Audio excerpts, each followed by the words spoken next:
Hey everybody, did you know you can go to colinmullen.com in order to get art and art prints? And for a short amount of time until the end of the year, I'm going to be selling some of these canvases at a little bit of a discount. So if you want one, now's the time to get them. I basically just don't want to move them. I don't want to like pack them up and move them to my new place. So you can buy them for a little bit cheaper, colinmullen.com. So hey everybody, a lot of people have been asking about like, how do I get started doing art? How do I do paintings? And to me, it's just like, well, dude, you just paint. But for a lot of people, like, there's a lot of basics that are in between just like having paint supplies and having a finished painting that people don't know how to get there.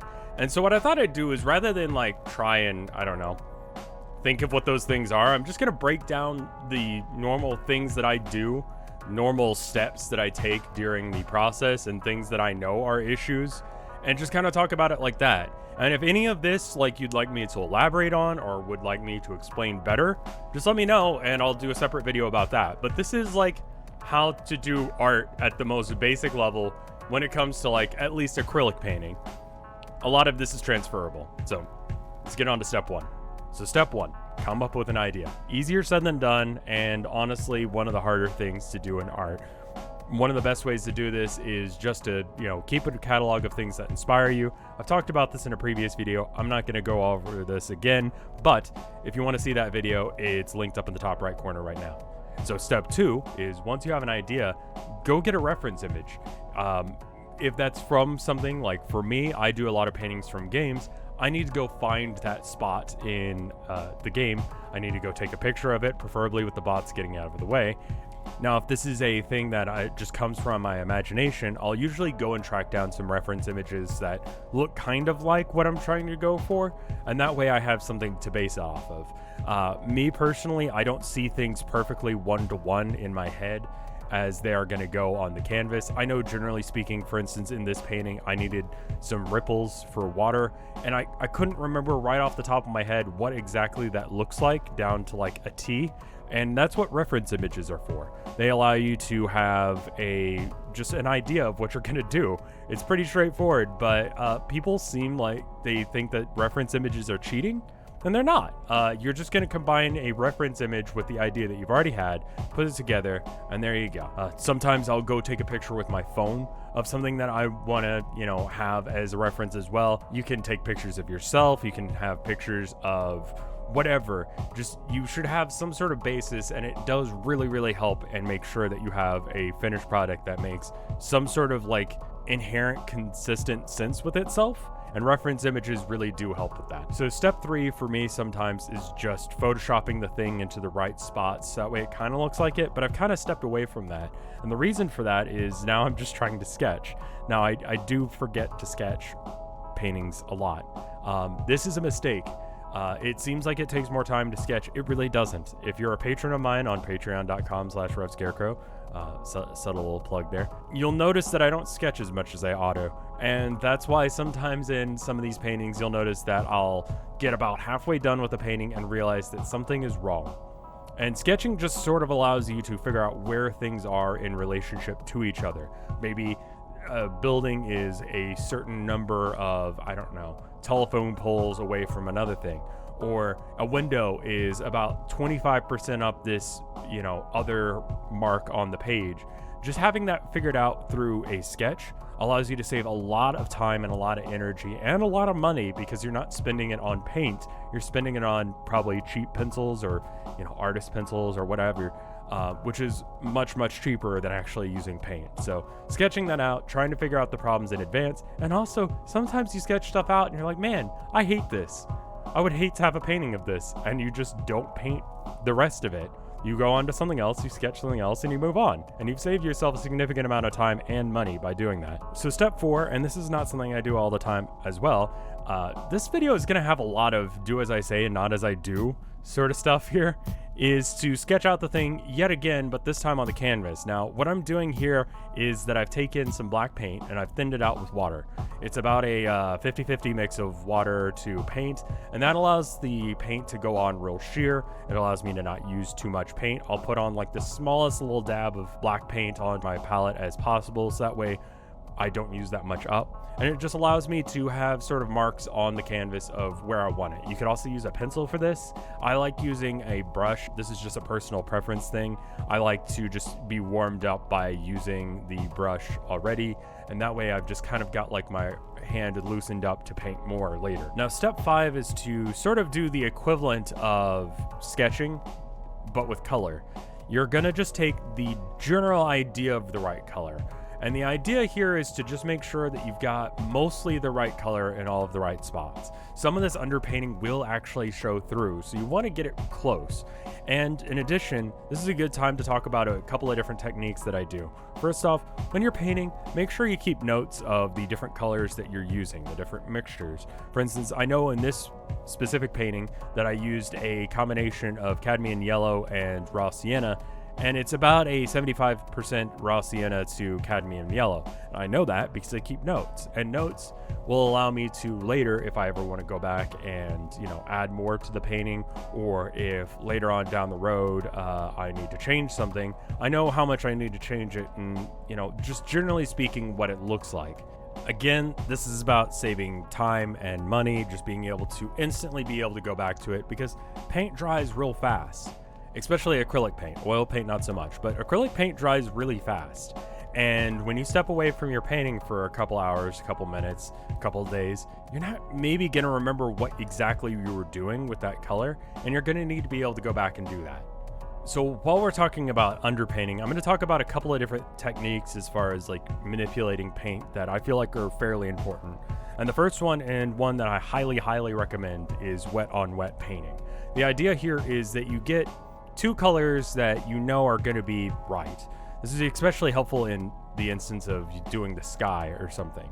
The sky is maybe a little bit lighter at the bottom than it is at the top, so you'll add, you know, blue, a more clear blue up at the top, maybe like a cobalt blue, and then you can add in a little bit of white and blue at the bottom, and you just sort of paint those two colors towards each other. And instead of mixing it on the palette trying to get it perfect, the wet on wet means that it'll combine and blend natively on the painting itself. This makes life a lot easier. You don't have to figure out exactly what that combination is, like maybe a background in a different spot. You can just sort of have it happen naturally on the canvas. This is especially useful with silk, shadows. This is useful for a lot of things, and is something that I highly recommend you just try out as a method. Try it with the sky. The sky is a really good example of this. Just give it a go, trust me. Another thing I want to mention here is also there's just different types of pigments. Different paints have a different amount of pigment to them. Cheaper student grade paint are going to have less pigment and more filler, which means that they go on much sheerer. Some paint just natively, I don't know what it is, just never has the same amount of pigment as other paint. For example, yellows and whites are usually less pigmented than reds and blues, which means that if you want the yellow to pop, if you want the yellow to show up, you're gonna make sure that it doesn't just see through to the color behind it. And the easiest way of doing that is just keeping in mind that that's a thing that you have to deal with. I'm going to use this example of an early painting that I did on this channel as a way of showing this off. If you notice that in a couple spots during this video, and I'll link off to the original video that I was doing this in, I screwed up on a couple spots. I didn't get the color quite right in the right spot, and so rather than just painting yellow on top of the blue or on top of the red, I would instead just add a little bit of white to that area, wait for it to dry, and then add yellow over it. It's because yellow is so incredibly sheer that it'll show the color under it, and yellow showing through to blue is not yellow, and yellow showing through to red is not, you know, yellow again. And that can be used to a cool effect. Knowing that yellow has that sheerness to it can be useful, and you can use it to cool effects later. But just manipulating the amount of pigment on your brush is something that you need to really keep in mind when you're painting. And we'll get back to that in just a second, but let me go ahead and talk about this step right here. Because once you get done with the underpainting, this is the part of every single painting that I hate, because it almost looks like a painting, but it sucks. And then I feel like, man, this is awful. What am I doing? This is just awful. I can't finish this. This is going to be bad. And then I start doing the detail work, and I really start seeing it come together. And so, similar to the pigment stuff that I was just talking about, using the paint in different amounts allows you to get cleaner lines. When you're just painting over a large surface, it's okay to use a lot of pigment because whatever, you're just trying to get paint on canvas. But when you're trying to be more precise, I will have used considerably less paint. I'll have used like a maybe 80 to 20% ratio of paint to water, so that way I can get it to more cleanly go off in the brush.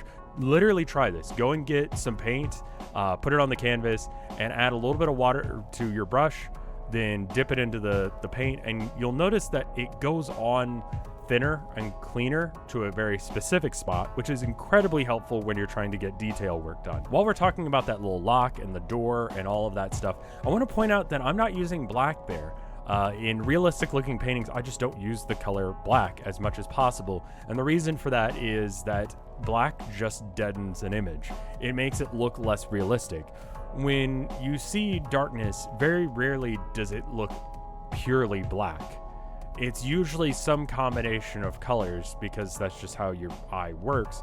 And so for this area on the painting, what I've done is I've actually combined a burnt umber with cobalt blue, and I've used it in a mixture. I think it's slightly leaning towards cobalt blue, if I remember correctly. I don't actually have the notes for this one anymore. And that allows me to get a black looking color, but it doesn't look as flat and it doesn't look as dead. This is obviously less important if your goal isn't to look realistic. You want a more graphic design kind of look. It's totally fine to use black, and I do in some of my paintings, but you know, the use is more limited in a lot of cases. I'll generally just not even add it to my palette if I'm going for something that's meant to look more realistic. Now later on, going back to the whole pigment thing that I was talking about, I want to add in some shadows. Now, what I've done is I've taken that burnt umber and cobalt blue combination in order to get the shadows in, but I've decided to add a whole bunch of water to it, so it's super watered down. And that way it gets the right color, because the background, the shadows, they're going to be basically the same color, but darker. And so in order to get it the right kind of darker, because it's not going to be black, it's going to be the sort of opposite of whatever color the light is. And the color of the light in this case is going to be kind of yellowy white. So the opposite of that would be a darkish blue. So by watering it down, it'll apply to the areas. Now this doesn't always work, and generally speaking, you actually want to mix together that color if you can, but this is a little bit of a shortcut that I'll use sometimes if I'm just trying to get in some shading in places where I want it. Another thing regarding paint pigment that you can do is to add less paint in general. Not add more water, but just have less paint on the brush. Maybe, you know, dip it a little bit into the paint that's on your palette, and then just dry it off. Dry off the brush so that way there's barely any paint left at all. And that allows you to get kind of cloudy effects. This is called dry brushing. This is really effective if you want to do clouds, or if you want to just have a little bit of a hint of a color on a thing. Just a little bit, but not a lot, but you don't want it to be sheer. You just want it to be kind of splotchy. There's a time and a place for that aesthetic. Multiple times during this entire process, I'm getting up, I'm walking away, I'm doing other things, I'm playing video games, I'm hanging out with my wife, my cats, I'm eating food, I'm going and streaming, doing whatever it is that makes the rest of life happen. And there are some points where I'm just like, man, there's something wrong with this, and I don't know what it is. I'm gonna go do something else for a bit. And then I come back and I got a fresh set of eyes. I can look at it and I go, oh dude, it's just, this is like not the right color, or it's slightly off, it's slightly too far to the left, or whatever it is. And it's so hard to see that when you start focusing in super duper hard. This again, circling around through the painting rather than staying in just one area really makes sure that all of the detail stays consistent, but also allows you to figure out, hey, I made a mistake here, I did something wrong here, I can fix that now. And the earlier you can do that in the process, the better. So getting up and walking away from a canvas and literally not painting sometimes is the best thing you can do, because you come back and you see it again and you're like, wow, okay, cool, that's what I can fix. This is especially important in the last step, which is to just have that fresh set of eyes and look at the whole piece as it is and go, okay, did I get everything? Does it look good? Will people notice the mistakes that I've made? So on and so forth. And just at some point deciding the thing is done. And for me, I feel like signing the painting is when I'm like, I'm not going to touch this with paint again. After I sign the last in my name, I'm done. So again, I'll thin down the paint a little bit so that way it goes on cleaner. I'll choose a color that is native to the painting somewhere, or just a little bit off, so that way it pops a little bit. Maybe it's available somewhere else in the painting and not in that bottom right corner, and I'll sign it. Some people don't like signing their paintings. Some people like painting the edges of their paintings. I don't generally like to paint the edges of my paintings. It's a personal preference thing. It depends on the canvas and it depends on the piece, but generally speaking, I won't. And that's about it. I don't know if this was helpful at all. If it was, let me know. If it wasn't, let me know. If there's anything I talked about in this video that you wish I had just talked more about, just let me know and I'll do that. But right now it's the part of the video where I thank the people on Patreon who are supporting me, even though I forget to sketch sometimes and then therefore don't have any sketches. If you like watching these full content, by the way, I post the full video, like the full regular speed video of every painting I do onto the Patreon, and you can go there through patreon.com/RevScarecrow. Anyway, let's thank those people, starting with Watfu. Thank you, Watfu. Thank you, Top Houndor. Thank you, Tinakill. Thank you, Targo. Thank you, Spiral. Thank you, Spencer Kane. Thank you, Punkster. Thank you, Phoenixia Theoret. Thank you, Orthogonal Caster. Thank you, Mortibus. Thank you, Micah. Thank you, Maliciousness. Thank you, Lost Nevada. Thank you, Kayla Hollinger. Thank you, Katana Squirrel. Thank you, Huljin. Thank you, Duxu. Thank you, Dragon. Thank you, Chiptune Glitch. Thank you, Bubba Fair. Thank you, Bep. Thank you, Andy. Thank you, Amber. And thank you, Ants! Anyway, I hope this video was alright. I hope you guys like it. If it helped you, let me know. And I'll see you in the next one. Bye.